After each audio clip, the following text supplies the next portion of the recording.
মুহূর্তে মোট প্রাথমিক প্রার্থীদের সংখ্যাটা হচ্ছে 462 যারা প্রাথমিক বৈধ প্রার্থী।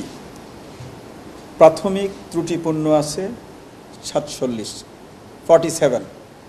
মোট 509 জন, 509টি আবেদনপত্র গতকাল পর্যন্ত সংগ্রহ করেছিল। তার একটি স্ট্যাটিস্টিক্স আমি দিলাম টোটাল। আর যদি আমরা বিভিন্ন পদে যারা মনোনয়নপত্র জমা দিয়েছেন তাদের পরিসংখ্যান যদি বলি, সহসভাপতি ভিপি পদে ছাত্র 43 জন, ছাত্রী 5 জন, মোট 48 জন। সাধারণ সম্পাদক পদে জিএস 18, ছাত্রী 1, মোট 19 জন। সহ সাধারণ সম্পাদক পদে যেটাকে এজিএস বলা হচ্ছে 24 জন, 4 জন ছাত্রী, মোট 28 জন। মুক্তিযুদ্ধ গণতান্ত্রিক আন্দোলন সম্পাদক ছাত্র 14 জন, ছাত্রী 1 জন, মোট 15 জন।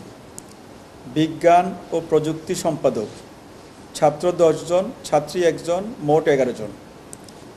ক্যারিয়ার ডেভেলপমেন্ট সম্পাদক ছাত্র 7, ছাত্রী 2, মোট 9 জন।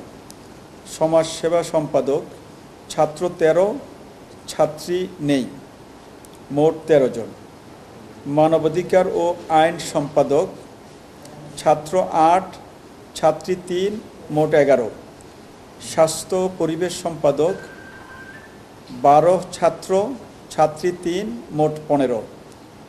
ছাত্র পরিবহন সম্পাদক ছাত্র 9, ছাত্রী 0, মোট 9 জন। ক্রিয়া সম্পাদক ছাত্র 12, ছাত্রী 1, মোট 13। গবেষণা ও প্রকাশনা সম্পাদক ছাত্র 7, ছাত্রী 4, মোট 11।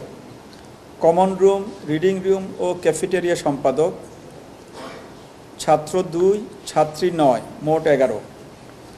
আন্তর্জাতিক সম্পাদক ছাত্র 15, ছাত্রী 0, মোট 15। সাহিত্য ও সংস্কৃতি সম্পাদক ছাত্র 17, ছাত্রী 2, মোট 19 জন। সদস্য পদ 191 জন, ছাত্র 24 জন, ছাত্রী, মোট 215 জন।